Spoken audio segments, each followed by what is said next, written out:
Have a good one. Yeah, safe trip. I don't think thanks. All right, everybody, we are back. Part 2 of our post-fight coverage following UFC 277 here on the MMAfighting.com YouTube channel. Welcome to the program. I am Mike Heck, back with you once again. We got a full crew with us. We got Shaun Al-Shatti. We got Mr. No Gray Area, Jed Meshew. I'm sure fiery hot takes are coming, but we will begin things with the man, our boots on the ground in the Dallas Metroplex, Mr. José Youngs. Look at this camera angle. Look at this suit. Look at that hairstyle. Guy just crushing the game right now. Jose, your thoughts on... Say it again? Say it again? Yes. I don't think anyone else heard it. Say it again.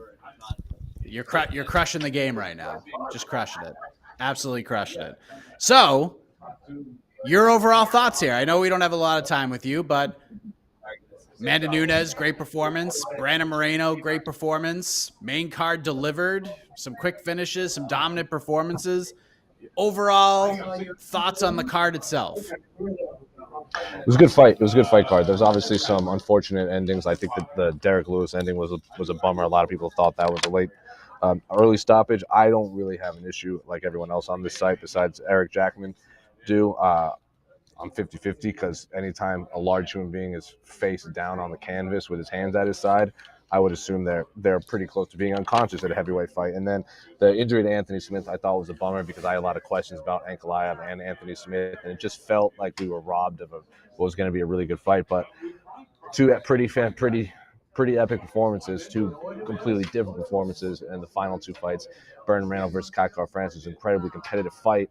And Brandon Moreno was obviously losing that last round until he decided to soccer kick Kai Kara-France's floating rib into the stratosphere and reclaim the interim title.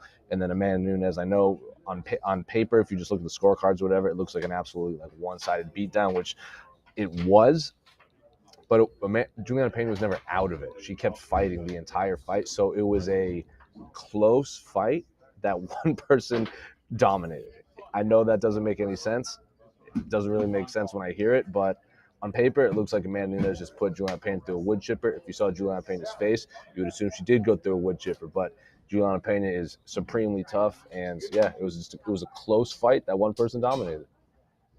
Hey, it didn't look like Amanda Nunes was without welts and marks on her face as well when she showed up at that post-fight press conference. But did anything surprise you in that main event, Jose? Like, I think a lot of us, there was like two sides of the fence. We're either going to see the same exact thing as the first fight, or Nunes was just going to bolt her and do what a lot of people expected her to do the first time around. Instead, we got 5 rounds. We got to see Amanda show some different styles. She comes out southpaw and had a lot of people like, whoa, this is different. And then Pena just showing grit and toughness. What surprised you the most about that fight? Amanda Nunes coming out southpaw. I mean, she put together a really perfect game plan. And even at the post-fight press conference, she says she saw it in her face as soon as she went southpaw that Julianna Peña had no idea what to do. So shocks me. Can't imagine what Julianna Peña was going through when she, was preparing for an orthodox Amanda Nunes, and all of a sudden Amanda Nunes has her lungs back, her feet back, and is now fighting southpaw. That's got to be horrifying. But yeah, it was a perfect game plan, a perfect performance. It was a good fight. Amanda Nunes reclaims her belt, and I've always said this on a million times. What separates the great fighters from the talented fighters are the ability to rise from being down, being low, like the Charles Oliveira's and the Glover Teixeiras. Yes, being dominant like Khabib or Anderson and this and that, or John Jones is great, but when you fall, can you get back up? And that's what Amanda Nunes did. I've said for a long time that she's the greatest female fighter of all time. I don't know a lot of people agree with us. Not everyone at the site, I think, agrees with that, but I still put her number 1 pound for pound, and I still think she's the best female fighter of all time, and she proved it again today. Do you get a sense that there's any chance they just go back to this third fight? I think it really did, because Amanda was pretty beat up.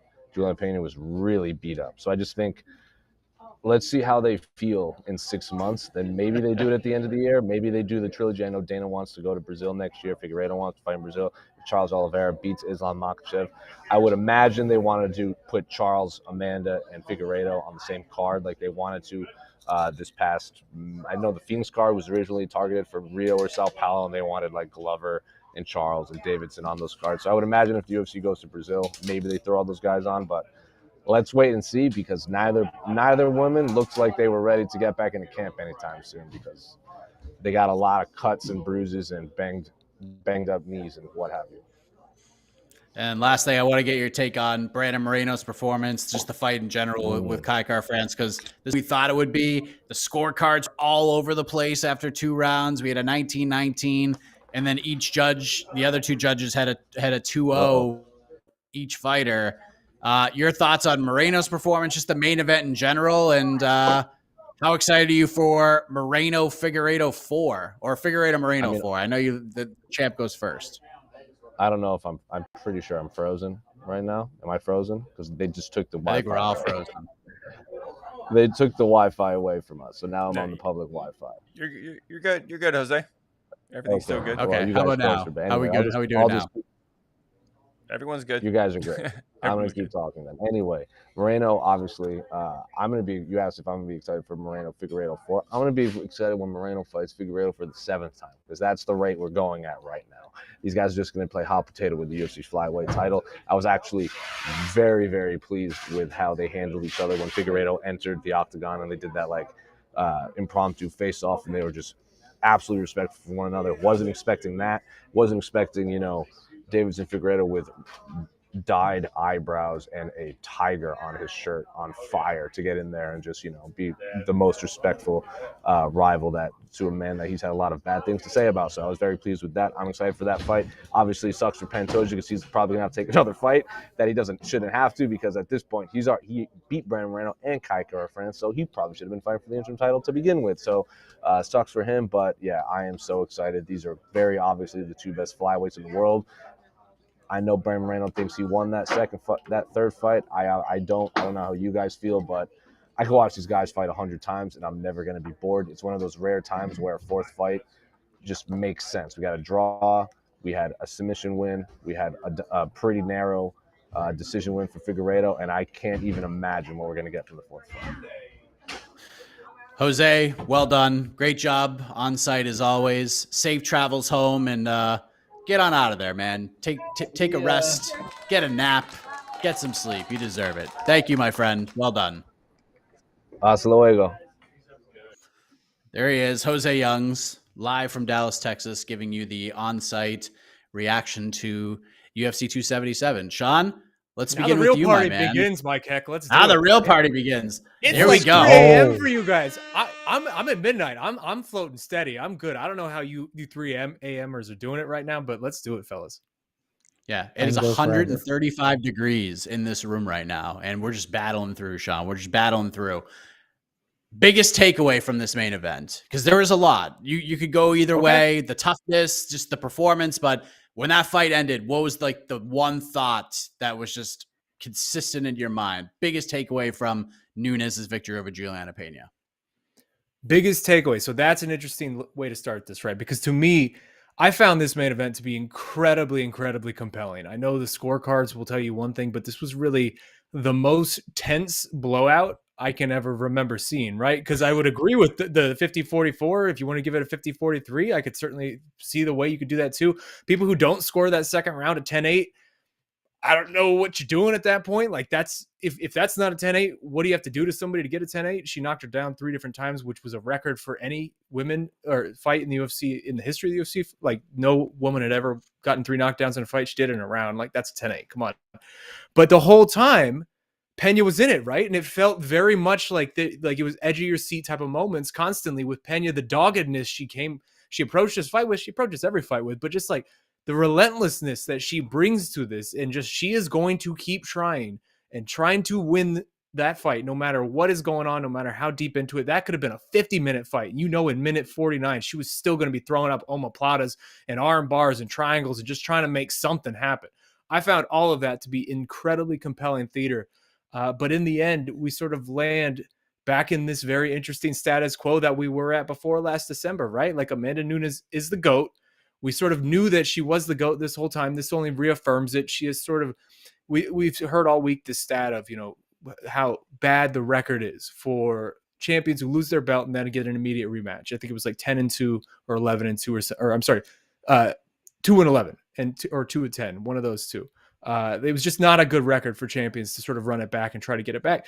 She did the Matt Serra GSP thing. She really relegated Julianna Peña to be her own Matt Serra. She did it in a dominant fashion. I think this ends up just being a blip on the radar when it comes to her legacy. And she's now back and sort of better than she ever has been, right? Like there was a lot of chances she took coming into this fight, changing teams, basically creating her own camp and sort of doing it all herself.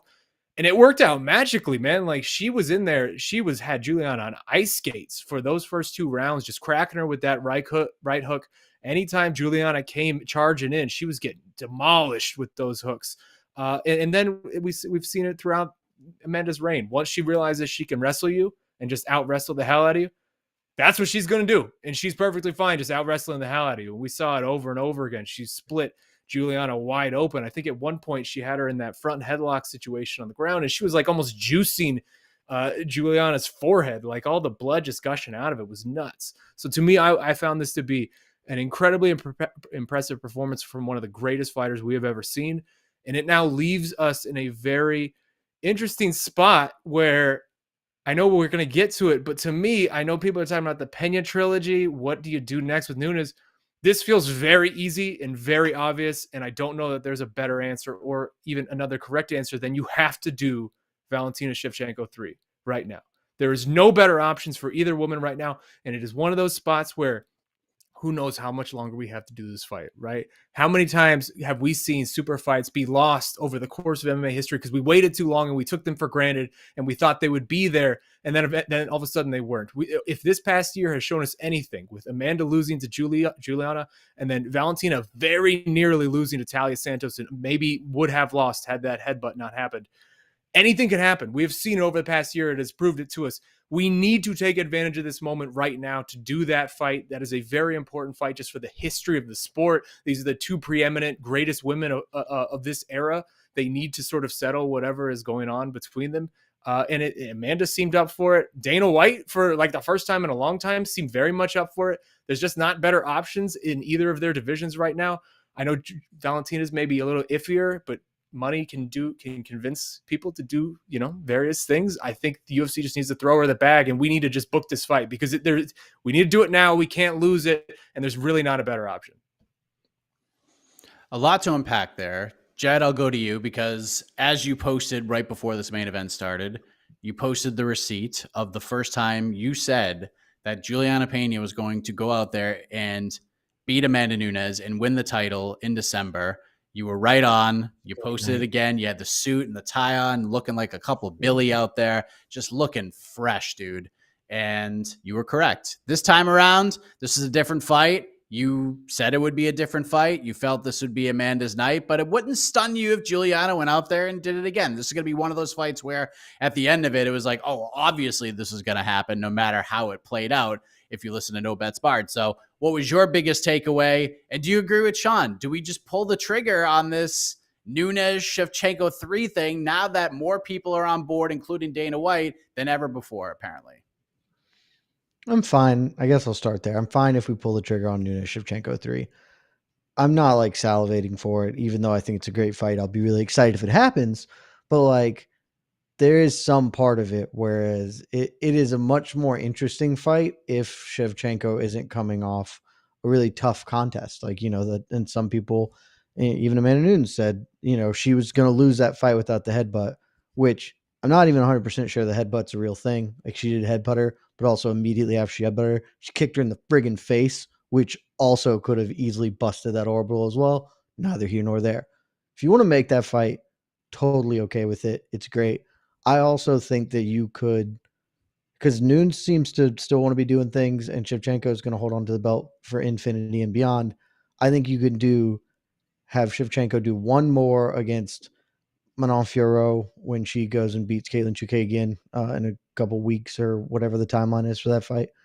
And then let Nunes come back and fight Ketlin Vieira, because that is a fight that Ketlin Vieira deserves a title shot. And so I would like Ketlin Vieira to get a title shot that she deserves in that regard. So, but I'm never going to sneeze at the top 2 women in the world going hammer and tongs. It's pretty fun. As far as what the biggest takeaway is, it's a really good question. And I think the answer is just that Julianna Peña is stupidly tough, And I'm not sure that she's like good at fighting, but she's great at fighting because she is stupidly tough. Like everything that Jose said and that Shaun said is true. Like that was the most compelling ass kicking I may have ever watched. And it was competitive for being an absolute obliteration of another human being, strictly because Nunes couldn't kill her. She literally could not hurt Julianna Peña. She dropped her 3-7, 26 times. I don't even know. And Peña just got right up. And the commentary, which was on a whole different one tonight, don't do that. They were just like, oh, well, Nunes has the Charles Oliveira 10 standing 10 count, which was obviously insane. It was like Nunes didn't want to follow Peña to the floor. It's just like, why would she follow her to the floor? She's tuning her up on the feet. And she just kept doing it. And Peña just kept getting up and being okay. Like she would get up and she would shake her legs out a little bit and then be totally fine. And then charge forward with some of the worst combinations I've ever seen in high-level mixed martial arts. If you're not on Twitter, go get on Twitter. There are plenty of GIFs out there. We're talking some really, really like day one cardio kickboxing combinations that Peña throws. And they worked in stages, largely because she just didn't care that she was getting blasted with counter shots. And if you can just run through if you were just an absolute tank, it kind of doesn't matter because eventually you get to hit them one time and then that hurts. And like you saw that Nunes still got uncomfortable at stages. Like she clearly won every round of that fight and every minute of the fight. There were times when she was uncomfortable and she would disengage. And she went to the wrestling, like Shaun said, because it was safer. And it realistically was because she could not finish Peña on the feet, but she knew that Peña was much less dangerous throwing up. I know that DC and Rogan were like super in on the guard work. And I'm not saying that Peña wasn't trying, but like none of those triangles were close. That one arm bar was like a good attempt. But other than that, the rest of it was all, I don't know, like it wasn't there. So I think the answer for me is the biggest takeaway is holy cow. Julianna Peña just is unbelievably tough. And that is a thing that she still has. And so if they do run this fight back in the future, like I'll still pick Nunes to win because I picked her to win this time. But if Peña can learn like how to actually strike, like it becomes way more compelling of a fight because like that fight was over instantaneously, right? As soon as Nunes came out in southpaw, Peña clearly had never drilled against it and so had nothing to offer that. And so now that, if she actually like puts tools to work, her style is just really difficult for Nunes in a lot of ways, even after the ass kicking Nunes delivered to her today. Yeah. We basically covered everything that fight had to offer in both of your responses. I do want to say one thing about we talked about the commentary during the press conference thing. It was really bad, but it was bad tonight. I do want to say this. John Anik is maybe the most patient play-by-play guy in the universe. And two, I think the MVP of the whole broadcast, because of also having patience, was Dean Thomas. Because at one point, I think Daniel Cormier actually asked him the question, why is Amanda Nunes scared to grapple with Julianna Peña? He in fact and you could tell, Dean Thomas, like on a non-professional ESPN setting, would have been like, what in the blue hell are you talking about? But instead he was like, well, Daniel, I don't think she's scared. And then gave like a really appropriate response, but you knew when he hit that mute button, he was bashing her brains in is going on the well, she's dropped her 3 times. So why would she go to the ground? She's going to drop her again because Peña's going to charge in with her hands down and just walk right into a counter right hand. She did it all fight long. The last thing I want to say about this, and I'll go to you, Shaun, because I felt one way about Nunes and how much longer she had in the sport heading into the December fight. And I feel much differently now. Like heading into that first Julianna Peña fight, I'm like, we might have like 2, maybe 3 more fights out of Amanda. But coming out of this win, hearing the things that she was saying, I feel like we got longer with her. I feel like she does like indeed like have that hunger. I think putting that whole team together, going through that camp, the group of people around her, I think she truly is reinvigorated. Like, this wasn't a cliche. This is like the real deal thing. Has your thoughts changed? Like, I know you said like, this is not a back pocket kind of thing with Valentina. Like, we got to strike while the iron's hot. But is there a part of you that feels like, you know, the 2 to 3 fights, maybe we're looking at 5 to 6 now? Maybe that desire to keep going on is far different now than maybe what you thought at the end of last year?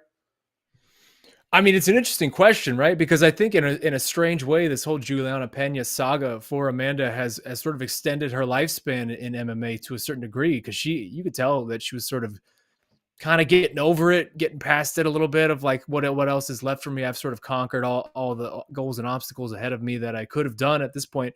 And then she loses last December, and all of a sudden now she camp changes. She's remotivated. She's seeing someone else walk around with her belt. She wants to prove to the world that was a fluke. There's a bunch of elements that go into it, but I think that alone maybe got a few more future fights for us for Amanda Nunes. But I will say, I mean, I don't know that we have 5 or 6 more for Amanda Nunes. She's still 34 years old. She's been in this game a long, long time. She's had a lot of fights in the UFC. She's had a lot of fights at the highest levels in the UFC. I would be stunned if we get more than another 2 or 3. If I'm being real, I mean, she is at a point where her legacy is very, very secure.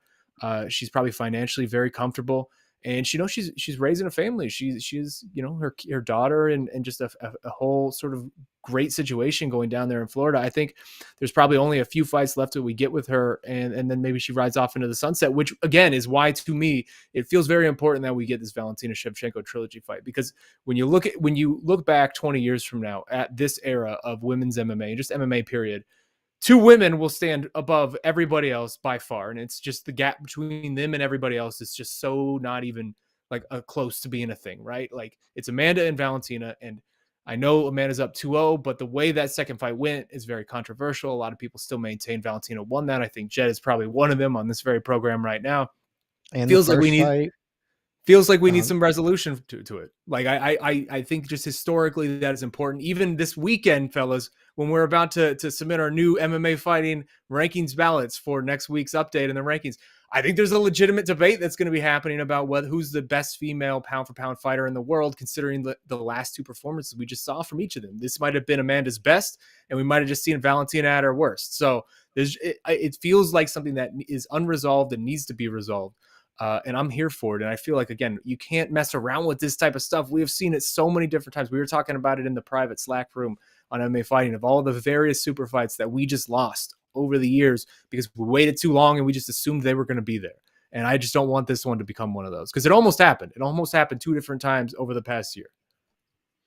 Yeah, and we can't end the sort of rivalry between these two on that second fight, because while controversial is one word you can use, not fun to watch would be another sort of phrasing. It was just not the most compelling 25 minutes I've ever seen. Controversial is debatable. Not fun to watch is irrefutable.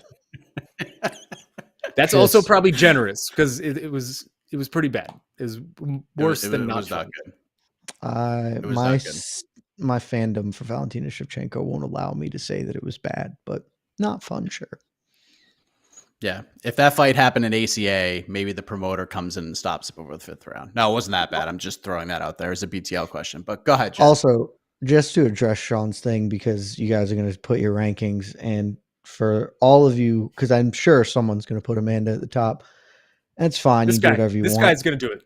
It's fine. You do whatever you want. I'll say the same thing. That I needed it. If I was a reporter for it, so I very much am appreciative of giving.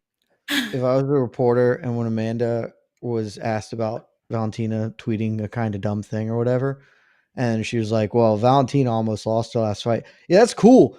You actually did lose your last fight. So I don't really know how you're talking shit. Like, you actually lost. She just almost did, but then didn't. So, like, Amanda did lose. Valentina didn't. It's still 2-0, my man. In the series between them, one person has lost and the other hasn't. Okay. They're not at the same weight class. It was a lifetime ago. I don't think Valentina lost the second fight. And the first fight was only 3 rounds, and Nunes was getting her ass kicked in round 3. But again, you could do whatever you want. This is rankings are subjective. Well, look, we can table this for the next rankings. Sure. Yeah, I was going to say. You can do whatever you want. Rankings are subjective. I just think you're insane. Listen, here's a spoiler for the ranking show listeners. Here's a little behind the scenes. We're going to say, yeah, we'll go for about an hour. We're looking at we're going to be sniffing 2 hours on this bad boy. This debate is going to be a biggie. I got a feeling. So let's move on. Let's move on to other things. Let's move on to Brandon Moreno, Shaun, because you were in the building in Phoenix when he became the champion of the world. I believe you were there. And It was one of those moments where it's a FOMO moment for me. I really was like, damn it. Like, I would have loved to have been there, been a part of that. But then he goes and fights Kai Kara-France tonight. Scorecards were all over the place after 2 rounds. It was 1-1, 2-0, 2-0 for each fighter. It was all over the place. So if had this gone 5 rounds, we could have be having a whole different conversation right now. But Brandon Moreno was like, nope, I'm going to land this gnarly kick to the body, shut Kai Kara-France down, went in there, finished, hokey pokey Herb, turned himself around and stopped the fight. And Brandon Moreno is the interim flyweight champion of the world. Your thoughts on the fight, Moreno's performance, and then we'll get into the Figgy stuff after. I just real quick, I'm gonna hijack your question and throw it back to you guys. Like, we saw 2 rib roasters tonight, Drew Dober and the Brandon Moreno one. Kick and the nasty hook. If you had to take one of those, which are you taking? Because I guess maybe Dober, but like it's Jesus Dober. It's Christ. not close for me. Yeah. Okay, don't get me wrong. The Moreno kick was sick. One, real time, I thought he kicked him in the nuts. And I thought I'm not even, because the view I had or whatever was watching, because I was live blogging. I thought he kicked him low, and then Herb, because it's Herb, like didn't see it and was gonna let a nut shot actually lead to an interim title win. And I was like losing my mind. I was like, oh my goodness. And then the booth was so confident. I was like, oh, that must have actually hit clean. But it was the cleanest. Super clean. Unbelievable kick. Yeah. Body kicks rule, but body punches are just way better, and Dober's was way, way better. Also, not to totally derail us, but it'd been a lot cooler if Nunes had just hit Pena in the body a bunch, because apparently you can't crack her chin. It is unbreakable, but nobody takes a shot to the liver and survives it, as 2 people on this card proved evidence. Yeah, I love a good body shot. Like, that's one of my favorite things in all of fight sports, boxing, kickboxing, MMA, regardless. And so to get 2 of them on a night like this, Bass Rutten was just loving life watching this. But no, to go back to your question, man, my takeaway from all of this is that the flyweight division is absolutely on fire. Like, the flyweight division might be one of the most fun divisions in the entire sport right now. And this isn't a new development, right? Like, this is something that has been ongoing. All 3 legs of the trilogy that we got between Brandon Moreno and Deiveson Figueiredo were utterly tremendous. So this is not a new thing, but we have just, the way that these guys are going out consistently now and performing. I mean, we even saw it like a week or 2 ago with Matt Schnell just randomly setting the world on fire in that fight. It's just these flyweights are out of control right now, and it's so fun to see. Brandon Moreno he's just a delight, man. Like, how can you hate this guy? Like, how can anybody possibly hate this guy? He is the most delightful man that we might have in the history of this sport. Like, he's coming into this press conference eating Nutella and just like giggling it up. Like, he's having the time of his life. It's tremendous stuff. And you're right. I mean, the knockout, like melting Kai Kara-France the way he did, that's like one of those nightmare fuel type of like knockouts. Like, you just see that and your own body hurts watching that. Like, it was interesting to see sort of in the lead up, like what was going to be made out of the move to Glory MMA, right, to work under James Krause. Whatever those guys are doing, it's clearly working. I love the state of this division. I really enjoyed too the sort of post-fight interaction that him and Deiveson Figueiredo had. I know Dana White maybe didn't love it, which is weird to me, because I thought that, like, that genuine show of just like immense respect between 2 guys who have really like been in the cage together for like an hour together, right? Like that was a lot of fun to me, and that sort of set the table for what this is going to be, because the tetralogy fight of that, which is what a 4th fight is. It's not a quadrilogy, tetralogy. That's going to be sensational. And like, I can't wait for that, especially if they can do it in Brazil, like go to Deiveson's home court. That's going to be just a crazy scene. And then you add in a man who I'm sure we'll talk about later, Alejandro Pantoja, coming in here, who's, by the way, 3-0 over these co-main eventers. And he just looks like a bona fide wrecking machine in there in like 91 seconds over Alex Perez. The vibes at 125 right now are just immaculate. And I am thanking the blood gods every time we have one of these fight cards that this division still exists, because the fact that it almost didn't is ridiculous. And it's just, it's wonderful. It's absolutely wonderful. The Figgy thing was really interesting. It was an emotional roller coaster because at first I'm like, don't do this. It's just going to be horrible. It's going to be Cejudo-ish, and I'm going to hate every second of it. And then he comes in and he walks in with the shades on and the belts, and I love the heel move. And I'm just sitting there. I'm like, oh my God, Figgy's going to do something stupid. He's going to push him. And then Moreno's just like being a dad and trying to set the good example. And Figgy's like, all right, man. And it like hugs him. But then like in the back of my mind, I'm still thinking that we're in the barber shop with Marty Jannetty and Shawn Michaels, and he's just going to like trip him or kick him or something bad was going to happen. But luckily it didn't happen. So I got to take a nice deep breath. What, like, let's be clear, because I'm sure that there are ghosts watching this right now who are like, you guys are idiots. Because I agree. We talked about it in the Slack channel. It was like, honestly, maybe the actual single most heartwarming moment in UFC history. Like, genuine, great moment. Loved every minute of it. I also absolutely understand why Dana White wasn't super stoked on it, because for as much as we like this and think this is great, and Casey, I heard you say in the press conference thing that like, you can like, look, you don't have to promote fights of bad blood. No. This won't sell a pay-per-view. Not a single human being is like, these two dudes are friends. I want to watch them fist fight. Oh, get out! That's ridiculous. That's not doing shit. And we don't else wouldn't? But hold on. But you know what else wouldn't have done shit? If they would have gotten a pushing match, like none of it was going to sell a single more pay-per-view. It would have, because the UFC at least knows how to promote that. It's the only way they know to promote fights, but they can put a video package together that's like, these two hate each other 4 times, let's go. And like, it will drop slightly more interest. I'm not talking in the hundreds of thousands, but like, Figgy Smalls could go over there and kill Brandon Moreno's dog, and they could get it on film, and like, it's not going to sell a single more. I would absolutely sell more. You shouldn't do that. That's horrible, and you're a bad person for suggesting it, Shaun. But it would absolutely sell more.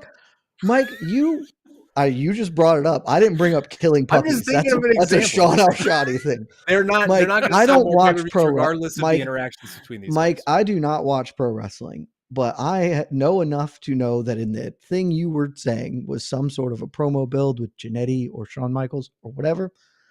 You know why they didn't do that with them being like, hey, we're buddies? Because nobody gives a shit.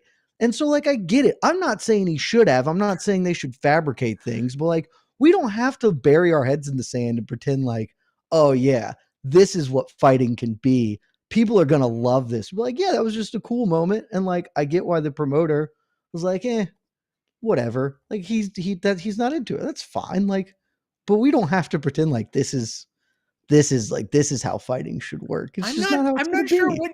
I'm not sure what your argument is right now, because you enjoyed it too. Like, what is I did enjoy it right now. My position is that I can enjoy the thing and not be like, oh, I don't know why Dana White didn't like this. Like, I very clearly understand why he didn't like this and think that to an extent he has a point, but I don't, it's whatever. Like, I think it's fair for him to be like, Yes. No, obviously. I agree. Okay, then we're good. I don't know what are we talking about? I don't know. It's also almost 4. It's 3:30, so maybe I'm a little worked up over nothing. Who can say? All right. I have a lot of energy drink pulsing through me right now. I can sense that. I can see that. Last thing on this, Jed, I'll go to you, because we know where this is going, right? Like, we know where this is going. Ali Pants, best flyweight in the world, baby. Well, I mean, let's not get crazy. What was your biggest takeaway from the title fight? Outside of flyweights and unders, always cash. Always cash, baby. Flyweights and unders never don't cash.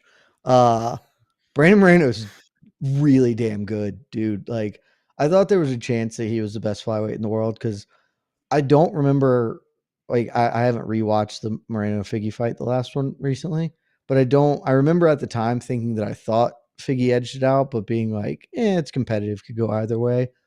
But yeah, he's just still getting better. Like he did a lot of things in a style matchup that could have been tricky, especially with how good Kai France was at not allowing Moreno to get his grappling off. And then to come back, like I think we're not going to talk about it because of how everything else happened, but like that finish is incredible. Not because of the fact that he kicked him in the body, but he was kind of getting tuned up in that round. Like it felt like momentum had shifted. Like France was easily really his worst cracking round. him. Easily By far, he'd easily. The judges were all over the place. I don't know what the hell they were smoking, but like clearly Moreno should have won the first two. One judge did not give him either of those rounds, but like the third round, he was clearly losing and losing badly. Not like not almost getting finished badly, but like, oh, there's a snowball rolling downhill in the same way he had turned the tide on Kara France in their first fight. Like it felt like KKF had woken up and was starting to really get things going. That right hand was just tethered to Moreno's face. And just out of nowhere, he was like, nah, bro, we're done. And that is incredibly impressive to engineer a mid-round comeback by just adjusting and saying, okay, he is circling away as soon as I start to engage. I have to follow him and trail with the kick because he is going to be so far out that I can't go 1-2 punch because he's just running away. And he did it, and then boom, done. So yeah, Moreno's sick good and probably the best flyweight in the world because Deiveson Figueiredo looks like he's lightweight at this point in time. I don't know what that dude's been eating, but he's been eating well. That dude is who knows? It might have just been a puffy sweater, you know? Who knows? I don't know, man. Him standing back there with Volkanovski, who is not a small featherweight. He looks bigger than Volk. That was wild. And Volk's got designs on moving to lightweight, and Figgy's supposedly a 125er. I don't know how that dude makes the weight. Truly do not know, but good on him. There we go. So we know what's going to happen. We'll see when that fight happens. But congratulations to James Krause getting his first champion at Glory MMA. So good on him. And everybody seems to be happy about that, except apparently Megan Anderson, who had some things to say on Twitter earlier tonight. Hashtag shots fired. Speaking of that, let's go to, before we go to the peeps, let's go to the most contentious thing that happened on this card. It happened in the featured bout in the heavyweight division. Texas's hero, their own Derrick Lewis, takes on Sergei Pavlovich. This fight is going exactly the way we thought it would. They're throwing hammer and tongs. Pavlovich is getting the best of Derrick Lewis, starting to hurt him a little bit. Derrick's trying to fire back. Pavlovich hits him. Lewis goes down. It looks aesthetically bad.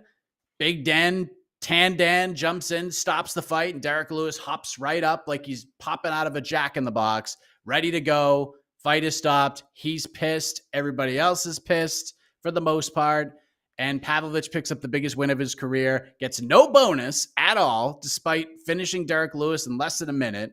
And this has led to a little bit of a debate here. Was this an early stoppage? Was it a good stoppage? Was it a poor stoppage? So, Shaun, we've had several hours now to reflect on this. How did you feel as it happened? Do you still concur with how you felt as it happened? How do we feel about this?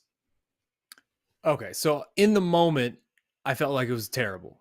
I said it on Twitter. I said it in our Slack room. I felt like it was an awful, awful stoppage in the moment. Having had time to reflect and sort of see various angles and just sort of watch it over and over again, I still don't like it, and I still wish Tandan would have waited a little bit longer. I still maintain that it's a bad stoppage and an early stoppage, but I can obviously understand sort of the decision-making that he had in the moment. Look, being a referee is very hard. It's a very hard job. It's incredibly challenging. You're making split-second decisions in a matter of like a blink of an eye, and all of us on the couch are getting to watch this on replay, and we have no skin in the game, and we get to say whatever we want, and you just kind of have to sit there and say it. It's a tough job. That being said, it's the job you choose to do. Like, that's sort of what comes with it. This is Derrick Lewis. This is who he is. This is what he does. He's won fights that he's seemingly been in more trouble than he was in tonight. And that's sort of just where I land with it, where like, I get it. I understand the decision-making because Derrick Lewis for a moment was sort of face down on the mat. It looked pretty rough, but the fact that he popped up back instantly, and again, just with his history, you almost have to like know the fighter that you're dealing with, right? Like, this is something that Derrick Lewis sort of does a lot. He plays, I don't know that he was playing possum, but he has played possum in the past, but also like just, he has insane recoverability. And in a situation like this, I would not have minded to see this go another second or two just to get some sort of definitive answer, because what ultimately happens and why this sort of sucks is that it does a disservice to Derrick, but it also does a disservice to Sergei Pavlovich, who had easily the best win of his entire career, a win that should have been basically career changing, right? You're knocking out the UFC's all-time knockout king in like 55 seconds or whatever it was. And instead of reveling in that moment, he has to then answer immediate questions from Joe Rogan about the stoppage, go into his post-fight interviews with the media and answer questions about the stoppage. He, like you mentioned, Mike, which I think speaks volumes, he didn't even get a post-fight bonus on a UFC pay-per-view bout that he knocked out Derrick Lewis in less than a minute. I feel like that speaks volumes. The fact that that happens, that's if that's a clearer, cleaner knockout and just gets an extra couple seconds, he's probably getting an extra 50K too. So it just does a disservice to everybody when this type of situation happens. It's a tough spot, and especially one like this where, again, Derrick Lewis was sort of face down on the mat, and looked like a bad spot. You kind of just gotta. It's Derrick Lewis. I know I keep defaulting to that, but this is Derrick Lewis. He has incredible recoverability. You got to give that guy the benefit of the doubt, and at worst, let him eat a couple more shots if that's going to be what it takes to make it more definitive. So I land sort of where I started. I don't like it. I'm not maybe as vehement against it as I was initially, but still, I felt like it was a bad stoppage. The aesthetics are bad. The stoppage was also bad. And Jed, I'll go to you. Little trivia question here. Last 4 fights, Derrick Lewis is 1-3. Got the win. Mark Smith was the referee when he knocked out Chris Daukaus. The referee in all 3 of his stoppage losses, Dan Miragliotta. All 3 of them. Cyril Gane, Tai Tuivasa, Sergei Pavlovich, Tan Dan, and Derrick Lewis. There's just the juju between these two are not good. And I actually went back at a certain point during the delay and rewatched the Tai Tuivasa fight. Tai Tuivasa in that first round was in way more trouble than Derrick Lewis was in that fight. I know he didn't go face down, but Derrick Lewis was clubbing that man, and he could have stopped that fight, and he let it go. Tai gets to the second round, ends up knocking out Derrick Lewis, and now Tai is maybe a win away from fighting for an interim title. But that's sad. Just Big Dan stopping Derrick Lewis fights. Last 3, all these 3 stoppage losses, all were Dan Miragliotta ref fights. Don't know if that means anything in the lungs. Yeah. They're do you all think? also in Texas. So really, Derrick Lewis should stop fighting in Texas, and especially when Dan Miragliotta's his referee. I don't care. You don't care about I think this is one of those situations where the stoppage is how do I phrase this? The stoppage is fine. I wish it would have gone on for 2 more punches, right? Like if you face plant, dude. And I'm never going to be like super, you shouldn't step in because like you face plant. There's a lot of reason for a referee to believe that you have gone unconscious and thus do not need to be punched in the head anymore. And that's how it works. But I am largely on the side of, I sort of want every fight to go 2 punches more. Now that's not 12 punches more, but like, I don't think that those 2 punches are the ones that are the career changers for fighters. I think it's the hours and hours of sparring in the round, or the taking prolonged beating over, a 25-minute fight, not the coffin nail hit him. Like, I think the optics there are just bad, essentially. So I'm always pro, let it fight it out. Let's be 100% definitive on where we are here. But he face planted, and so I would have liked to see it go. If it were me, I feel like I would have allowed it to go 1 or 2 more punches, but I don't have any issues with Miragliotta stepping in and stopping that fight.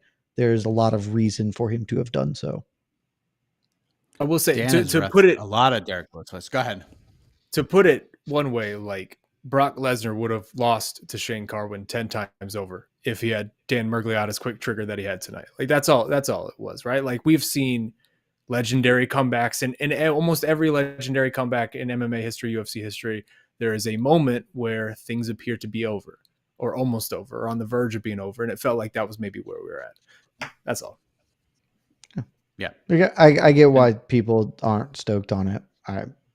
It's just I think that this is just sort of this is baked into how the sport works. They're gonna occasionally have one of these. I would not call this a bad stoppage.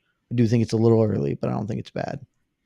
I just find it to be a bummer for Sergei because again, this is sort of the narrative. This is what we're talking about when we should be talking about. I don't care what he cares about. I don't think that dude cares about anything. That dude is an ice cold killer. That's who cares. But that's not what I'm saying. I'm just saying in general, the conversation around Sergei Pavlovich would be much more excited had this gone an extra second or so. That's it. I will also say, matchmaking for his next fight would be a little different. I think. I agree. It's just been like a clean stoppage. I think he'd be moving up a little bit, and now he might be in Romanov territory if Romanov goes out there and just bolts Marcin Tybura. I mean, it could be that. Like it could be that instead of looking at Tommy Aspinall when he's ready to come back, or the loser of Tuvas Saragon. Yeah, Mike Heck, you're pretty good at this matchmaking thing. You should maybe do a show about it. I like that call. I mean, come on. I will also say, I actually don't think, maybe just because of how the UFC does stuff with name value, if that's a clean KO, or if he gets 2 follow-up punches, I'm still not sure that gets a performance bonus because I don't know, like you're going to take one away from Dober or Pantoja. I'm not. I could see Dana White doing. I can see the argument, but like, I think those 2 dudes just locked it in because those were, as soon as the Pantoja fight happened, I was like, oh yeah, that's it. Those are the 2 performances. So I'm not sure he lost. We've seen the UFC give more than the usual too. So you never know. Did Derrick get the crypto bonus? He had to have, right? I don't think we find that out till like tomorrow or Monday. Oh, I thought we got this fight. Yeah, I don't think we find out the same night. I think maybe the first time we did, but the last one we didn't find out until like a couple days after. But also by the time we find out, they've already lost like 10% of value. Yeah, Derrick Lewis is probably going to get one. I mean, there's just certainly stunned. It's going to be Moreno Lewis and Moreno Lewis and I assume Nunes. Yeah, Moreno maybe. and Lewis are locked in. I'm trying to think of who else people like on the card. Nunes is probably the answer. Yeah, and Moreno. Yeah, those are the 3. Good win for Pantoja, like you said. He'll probably fight Kaikara France next, unless he just wants to wait. And we don't know if Dana wants to. You know how Dana feels about waiters. And then Magomed Ankalaev. Do match Schnell. Do you feel? Do match Schnell. I mean, I'd watch the hell out of that. That'd be we already saw that one, and it was awesome. I know. Well, they're all awesome. 125 rules. That division. That's what I'm saying, man. Flyweight is so good right now. I love it. That was like one of those fights where I was like, all right, these guys are fighting. And then as the fight's going on, everyone's saying this is awesome. But Matt Schnell fans are like, Matt, no, don't do what you're doing. Yeah. And then he gets bolted. Anyways, but I would watch that again. That's like every Matt Schnell fight, to be honest. That is really, that's how that man works. I love it. Yeah. And Jed, you probably feel vindicated with Magomed Ankalaev's performance. And best 205. I mean, again, kind of mired with a little bit of weirdness due to the injury, but it turns out there's no fracture, according to Dana White at the press conference. So I'm skeptical that that's true. Like, I don't know what else would have made him react like that, because he seemed to be very confident, and I trust Anthony Smith to know his body well enough to know what he's. I mean, something can be wrong without it being a fracture. There could still be something going on there. I don't know. We'll see. I feel like there is, but we'll find out. Yeah, the first thing Anthony said when he got to the corner was, "I broke my ankle." That was the first thing. And then when the fight was over, he told the broadcast that he broke his leg. But Magomed Ankalaev is a monster. And Anthony Smith put on a bunch of weight for this fight, and Ankalaev looked like a freaking heavyweight compared to him. He was very thin. Weren't you listening? Weren't you listening to the commentary? Ankalaev is very thin. He's a thin man. Tremendous commentary. Commentary, Anthony Smith, just like the co-main was for the real title belt. Like, God, about. Yeah. Joe Rogan set quite the pace with that comment. Oh, this is right out of the gate. Right out of the gate. I don't want to derail this, but just like, can you imagine if like you're a new fan who this is your first UFC experience, and 10 minutes into the broadcast, what you know about the flyweight division is that The actual champion is a fake paper champion who didn't actually win his last fight. And the fight tonight is for the real title. The one he has is a Fugazi title. Like, that's actually your knowledge of the flyweight division if you're watching this for the first time ever. That's wild to me. That's like Joe Rogan's the most known, like Joe Rogan's the most publicly known UFC sort of voice in the world, right? Like, I think a lot of people would look at him as an expert and believe the things he says. That comes with a certain level of responsibility, man. And I'm Deiveson Figueiredo at home watching that. Like, I'm furious watching that. But again, whatever. It was a night for Joe Rogan and responsibility. There are a lot of people who would like to have that conversation with him too. It's just not. Also, I think it's pretty fitting. The UFC has historically trashed this division, so it's pretty real to just be like, "Hey, new fans, join in on our hatred of everything at 125 for some unknown reason." The problem with that is that actual people listen, right? Because like I tweeted out something like sort of criticizing that, and then 90% of the results of the replies were basically people parroting now what Joe Rogan said about Deiveson Figueiredo. He's not the real champ because he didn't take this fight. And it's like, bro, he was injured. He won the belt like 6 months ago. Dude was injured.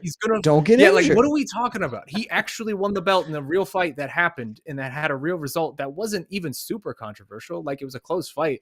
But you look at MMA decisions, like 17 out of like 25 people voted for him, and the fan vote is only like 35% in favor of Moreno. Like, it was a pretty decisive, close win. And now we're just delegitimizing him because the dude had the gall to complain that he wasn't getting paid enough, that Dana, the same amount that like Dana gives a Nelk boy for his birthday. Like, this is less. He made less. Let's be real. That's what I'm saying. Like, he made significantly less than the Nelk boy cash wad. So like, I don't know. Look, I'm never going to be pro Joe. Joe is the reason that Max Holloway is the greatest featherweight of all time to many people, and it will never not make me the maddest person online. So like, I get what you're saying. Oh man, let's go to the peeps. I'm sure they have other things they want to talk about besides Joe Rogan. Nice win for Alex Morono. Casey's got Dober. Some really lavish looking hair right now. He's just crushing it. Hamdi Abdulwahab, first Egyptian fighter to get a UFC win. That was double Shaun. Double Shaun. That's twin Shauns. Wow. Twin Jeds. That's just so we're clear. Dude. Hamdi wrestled in the Olympics at 98 kilograms, which is like about 215, I think. He's put on some weight since the Olympics, is what I'm here to tell. This guy could be a dope-ass light heavyweight prospect, but instead he's a heavyweight who's going to be around. Dude, I love that. That was, like, I don't even want to like make light of it, though, because that was like a genuinely cool sort of moment, and like, dude, just an awesome genuinely fight. Cool, like, great performance, sort of accomplishment for the region, because Arabic MMA has sort of been on the rise for a long time now, and not a lot of people talk about it. And to become the first Egyptian fighter to fight in the UFC, but also like the first Egyptian fighter to win in the UFC, that's super cool. And for me, like, my whole family's Kuwaiti. Like, I got the most Arabic name imaginable. Like, I thought that was a very, very cool moment. It is. I just want to see him at 205, because that 205 is a wasteland of talent, and he like has the bones to do something there. But here's what's interesting about him too. You say this all the time, Jed. Athleticism in MMA is a cheat code. And that guy, even though he put on a couple LBs, I mean, he ain't looking out of shape. He's looking pretty ripped at that weight class. And he's an athlete, dude. Yeah. On 12 days notice. 12 days notice. The dude is an athlete, and he's only going to get better, which I'm very curious. That's a guy we'll be keeping our eye on. Drakkar Klose just being a pest, beating Rafa Garcia just in his face the whole time. Michael Morales is a stud prospect at 170. Props to Adam Fugit for getting in there and having a good fight. Forget about it. Fuck it. So that was a fun social media watch, by the way. Many Fugit jokes. I want Fugit to stay in the UFC forever. Just for that. I'm so ashamed of myself that I just did that. I know. Great performance. A performance that is going to be forgotten through all of this. Nikolai Negumereanu looked sensational tonight. He looked really good. Strong performance. but just kind of overshadowed by everything that else that happened. And Orion Kosi gets his first UFC win against Blood Diamond. Can we matchmake Blood Diamond a little bit better? For the love of God, why are we putting him in there with wrestlers? I don't understand, but that's neither here nor there. Casey, Also, what are the peeps saying right now? Are Drew we Dober, putting him there in the UFC? Drew Dober, the best damn baker in all of MMA, just coming in here and doing tremendous things once again. That man makes a really mean donut and a really mean strawberry shortcut cookie. If you haven't already. Yeah. And by the way, the reason he wins the body shot battle, go back and watch the replay of Alves when he stands up and tries to hug Drew Dober after. You could just see the pain in his face as he's trying to like extend to hug him. Like the pain was not just in that one moment that shut his body down. Like it extended on for minutes after. And Can I He was throw on the a ground for point? a while. KKF stumbled backwards and collapsed, and Hava Alves just melted. he collapsed like a building demolition, just on top of himself. Like he was done. It was awesome. yeah. I do have Great to say body though, shot. Rafael Alves is like appointment viewing for Dude me forever. rules. Now. That dude is 100%. awesome. That guy could lose 10 fights, and I don't want him to get cut from the UFC. Yeah, forever. That guy is entertainment personified. Yeah. Sick head movement too, like which was dope because that's why Dober went to the body because he couldn't hit him in the head. Then punched his guts out. It was awesome. That fight ruled. I want to add that I do. I was on the same train of thought with Jed. I can't remember everyone's name here. Jed.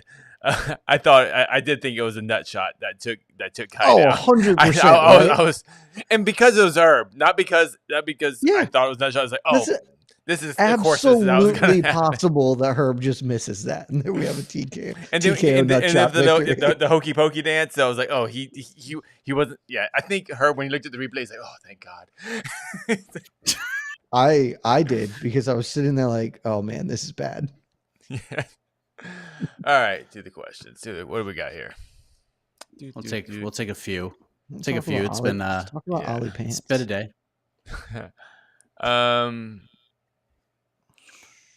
While we wait, Jed. Yeah, let's talk about him. What Ollie did you Pants think? rules, He got shot out like a cannon. dude. I didn't see that coming. He was all about the business, walking down shirtless, like just ready Yes. to go. Like he came in to look. I'm not here to talk a lot of shit about Anthony Smith, even though I've talked a lot of shit about Anthony Smith over my entire MMA media career. But when you come in and you say, I'm going to bring the fight to a dude and yada, yada, yada, and then you don't, you just kind of look like an ass. And you know who didn't do that? Ollie Pants. He said he was coming out to make a statement, and he made a friggin' statement. He literally Shirtless ran out. He Yeah. literally ran out. Shirt off, yeah. Shirtless ran out here. Let's go. I don't want to wait another minute so I can blow the doors off this dude. And as soon as the Bell doors ring. out of a cannon, just blew him up. Like And the that was promo and awesome. the mic too. Like Yeah. the whole tremendous. package. The whole package. Even at the press he had the conference, he had a best top great to line bottom about performance. calling Yeah, these dudes they his might- sons. yeah, That was like his only question of the press conference, and he got a And laugh. he was out. ready. He was ready. Yeah. Yeah. Hook this He- division up to my veins. Like this is He fantastic. had the best top to bottom performance of the whole weekend, and like Mhm. that dude just rules. Like he's been incredibly fun to watch, and I think he's now really ascending and just awesome. So everything about that fight was dope. Because A Alex plus. Perez is good. This Yes. dude in his last fight was a title challenge. Like he's a good fighter, and he was not a good fighter. Pantoja ran through him much more dominantly than Figgy did. Like, whew. Oh man, That was the a super smart strategy. Really smart. Because Alex is usually Alex likes to set the tone early himself, and he just did not give him a chance to even breathe. It was The moment the amazing. fight started, literally the second the fight started, he was on him. It was over. It was what, and that crank, Incredible. that just squeeze that he put Yeah, on Perez's just face, just a neck breaker, like not Oh. a choke, just a neck breaker. dude. And that killed me. Freaking Rogan, because saying like you can go unconscious from that. No, that's just pain. That I mean, you can submission go was unconscious shit. from pain. Yeah, I guess. But that all that was just like I'm gonna squeeze your face. That's all that choke was. It's so awesome. Oh, Yeah. what a bet. Great performance. And he beat up my boy Manel Cape, and I still like him. Man, Pants rules. Yeah, hands are awesome. All right. We done. Jeez. All right. We'll take, we're we'll not take the done. two We haven't best. done. Oh, wait, any wait, we haven't questions. done a Yeah, single no, question. Are we done? Are we done? Let's talk about cheating. Ooh, always cheat. Is it me, or did Pena grab the inside of Nunes' glove Oh, multiple times right in front of the ref? Yeah, Yeah. she did. Every submission attempt she set up was with active cheating. Do it. You should do it if you're not going to stop you. She promised it in the press conference too, and that's She why did. I got to That's admire Julianna Peña. She also backed up what she said. Mhm. Anthony Smith super did not. Cheat until someone tells you to stop cheating, and then cheat a tiny bit more. Not even Still more. got a little bit of wiggle room. Cheat until they take a point from you and then stop cheating. And then, Because she you was probably pretty can't far down. make She it. was pretty down in the cards. They could probably take 4 or 5 points from her. She was like, "All right, whatever." Oh, it wouldn't have mattered at that point. Yeah. she's- If Can you were in imagine a that just point situation after where point you after point? yeah, if you're in a situation where you need a finish to win, cheat aggressively. Like just all the cheating you can do, because there is no downside at that point. Yeah. And no one's going to stop you. Nobody. Is this the fight to make? Yeah. Probably, but it 100%. sucks. Oh. It's not Someone in the comments just said that Anthony broke his ankle live, and now I'm just nice. that's too good. That's Well too done. good of a pun for 1 a.m. Yeah. This isn't the fight to make. Ankalaev, the light heavyweight division right now is very simple, right? You do the Glover Yuri rematch because that was super fun. Everyone loved it. You can't, Glover's like done basically. Like you got to Feels do right. this now for the guy. He deserves it. And then you do Ankalaev Jan, #1 contender on the same damn card, and we do one of those fun times where we get all these answers in one night. Like that sounds fantastic. Yep. That's objectively true, but I want Ankalaev to get his title shot. He's 9 in a row. Nobody wins. You 9 just in a want row that so at you can beat heavyweight. me in the competition we have. I do, but also he's won 9 in a row. You know who else has done that in the history of the light heavyweight division? John Jones. Literally the only other person who has ever done that. Like, let the dude get a title He's fight. still got a little bit of stank on him from the Thiago Santos one, though. Like this Thiago didn't fully wash Santos it sucks. off. Everyone who fights Thiago Santos, we're gonna find out in 7 days that Thiago Santos is not fun. He's the anathema to fun because Jamal Hill, who is fun, is gonna have a stinker with him because Thiago Santos sucks since he lost both of his knees, which is a very understandable reason to no longer be entertaining. Jed's on one. Energy drink Jed is just a whole I'm just saying. other. I'm just saying, Ankalaev is the best 205er in the world, so I'd like him to have the belt because that'd be cooler. Why do you hate when Glover the best Teixeira guys? so much? Well, Glover is certainly not the best 205er in the world, as he just got submitted by Yuri Brashka. You know it's just gonna be the best when Glover wins the rematch and they have to do a third one, and then Ankalaev's gonna have to wait even longer. For it. The reaction wouldn't from be Jed that bad. is gonna be absolutely amazing. That's the thing. The only reason I'm not like actively, really aggressively saying that this is bullshit and that Ankalaev deserves it is because Glover Yuri, I think the second best, or maybe just actually the best fight of all time. And I love Glover and Yuri, and we'll watch the hell out of that rematch. If they do stupid Jan fight over it, that can kick rocks. Like if Jan somehow jumps Yuri, that Glover, that is just garbage and a half. But if you're gonna do Glover, I at least accept that because that fight. Yuri's too much fun, man. Like I agree, Ankalaev is probably the best 205er in the world right now, but like Yuri is the most fun 205er in the world, and let's prolong this so we can enjoy it a little bit. It's not even close. Yuri's the most fun by a lot. Yeah, Yuri's like Charles Oliveira type of excitement at 205. Yuri's like Charles and Gaethje combined. It's the weirdest thing. I love it. It's amazing. We talked about this earlier, but I'm kind of short on questions, so I'm gonna go with this one. Do the scorecards tell the story of Amanda and Julianna? I thought Dana's reaction to that was kind of interesting because a lot of us sort of feel the same. Like Jed kind of put it, both in you two, Shaun, but it was the most compelling ass kicking we've ever watched, where we were sort of on the edge of our seats, even though we were very confident how the fight was going to go. Like I had my little brother texting me throughout the fight. He's like, I told you this is a lock. And he goes, whoa, oh, maybe not. Like it was just watching him react to it. It was the best. It was the best. It was fantastic. What Do you made it feel like that the way? scorecards actually Yeah. tell the story though? I mean, in broad yeah, strokes, yeah. Ultimately, yeah. Yeah. Because it was, again, the most tense blowout I've ever seen, right? Like that's still, the word blowout is in that sentence, and it was a blowout. They don't, in the fact that, like, if you're just looking at scorecards to be like, ooh, should I watch that fight? You would never be like, oh, I should watch that fight. You'd be like, oh, that fight sucks. And that fight was actually compelling to watch in a lot of regards, but it still was a blowout. I think the scorecards accurately reflect the big picture, but not the details, right? You know? I will say too, Casey, you had a great tweet about this. Yeah. That fight is a perfect illustration of why MMA stats are so terrible. Because if you look at the stats in round 2, Julianna Peña actually outstruck Amanda, and it's just like, that is very obvious that By like 10 strikes actually, too, not like by one. like, It's like 10 Yeah. significant strikes. Like, and Also, and the MMA judge stats only, are and one literally, judge only, if you're literally only looking at SIG strike numbers, then yes. But also, just in the striking thing, there's the 3 knockdowns, which I think would tell anybody just looking at the numbers, be like, oh, the person with 3 knockdowns won that round. but that's never like a general stat. Like for all those into the round stats, like they always put significant strikes. They never put knockdowns because we just never see 3. It's just, you assume the person with 3 knockdowns will have significantly more significant strikes, and it's that was just a weird one. I was just thinking on the UFC stats thing. Like, knockdowns is always immediately before 6 strikes, and it's but yes, just, in general, stats are guidelines. Even the whole 25 minutes, the striking numbers weren't that crazy. As much as the ass kicking was there, the striking numbers was relatively not that far away, not that far apart. What the actual fight was, it was a very, I don't, it's hard to explain. It was very, like, it was a compelling, competitive ass kicking. We don't have a lot of those, which is fun. The one thing I don't want to happen as we look back on this fight, like a couple years from now, is that we forget about how good Amanda was tonight.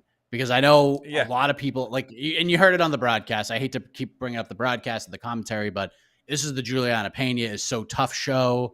And Amanda was just not getting enough credit for the performance she was putting on. Anik was great. I thought Anik did a great job of, like, finding the happy medium, but it just wasn't like that across the board. And I just want, like, when we look back on this fight historically, this was Amanda putting up ridiculous numbers, 50, getting a couple of 10-8s in this fight.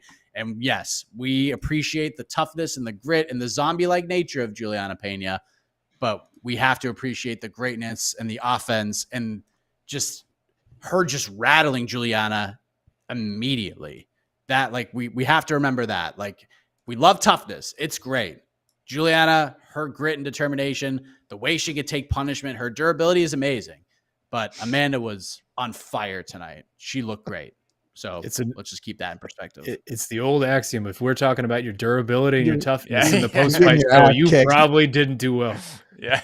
No. Yeah, it's always that. It's usually like the third round when Rogan starts talking about, like, how tough they are. How tough is like, oh, someone's getting their ass kicked when they're talking about how tough. Oh, she got a Kimura. Oh, she got a Kimura. No. Yeah. Instead of talking about her toughness, we were talking about how she became Shinya Aoki overnight. Man, Nunes off her back, because that's a thing Julianna Peña does. So before we get out, this kind of flew under the radar, but Jay Petrie from ShareDog tweeted this earlier. Check this out. Mm-hmm. The fight script of Ior Poteria. We at Fight Finder can say this confidently. There was no such event from a said FC called Fight Against COVID-19. Never happened. All right, we got another. So that's why record pad gate happened. We didn't fight against it with a said FC. Shame. These database guys, man. These database guys. Yeah, they're awesome. If this record padding gate story is not one of the top 5 best stories of the year on a website that does, like, top 5 stories of the year, we're doing it wrong, because this absolutely should be one of the top 5 stories of the year. Newcomers coming in, records changing, like, before their first, like, the other, I forget, I can't believe it hurts my feelings that they continuously forget the guy's name who had one fight in the UFC. His record was like 27-5, and then by the time he fought, it was like 19-13 or something. insane. And I think it It's actually like wild. decreased even more after he lost the UFC fight. It's which is wild, man. nuts. At my former employer, I did a big feature about like the history of MMA databases and sort of what these guys day to day is like, and the level of trickery and deception that these guys have to deal with on a daily basis, especially from various certain parts of the world. I'm not going to specifically point out anybody, but like it is crazy, and they are way underappreciated. And we rely on these resources so damn much, whether it's Tapology, Sherdog, whatever. Like all of the work they do is so appreciated because they go through some shit, man. It is wild stuff. People trying to pull on them. They get threats from fighters, like legitimate, from threat. Yeah, it's wild, but as one does. All right, gentlemen. I think we've covered this thing pretty well. AK and I will be back in 6 hours and 57 minutes, and we'll do some more from a matchmaking perspective, some live no action. So join us for that. Shaun, Jed, Casey, thank you very much. Big shout out to Jose. Safe travels once again back to Phoenix. We are done. Hope you guys enjoyed UFC 277. It's a heck of an event. For Shaun, for Casey, for Jed, I am Mike Beck. Good night, everybody. We love you guys. Yeah, Shaun, get on board. Happy birthday, AK. It's not my birthday.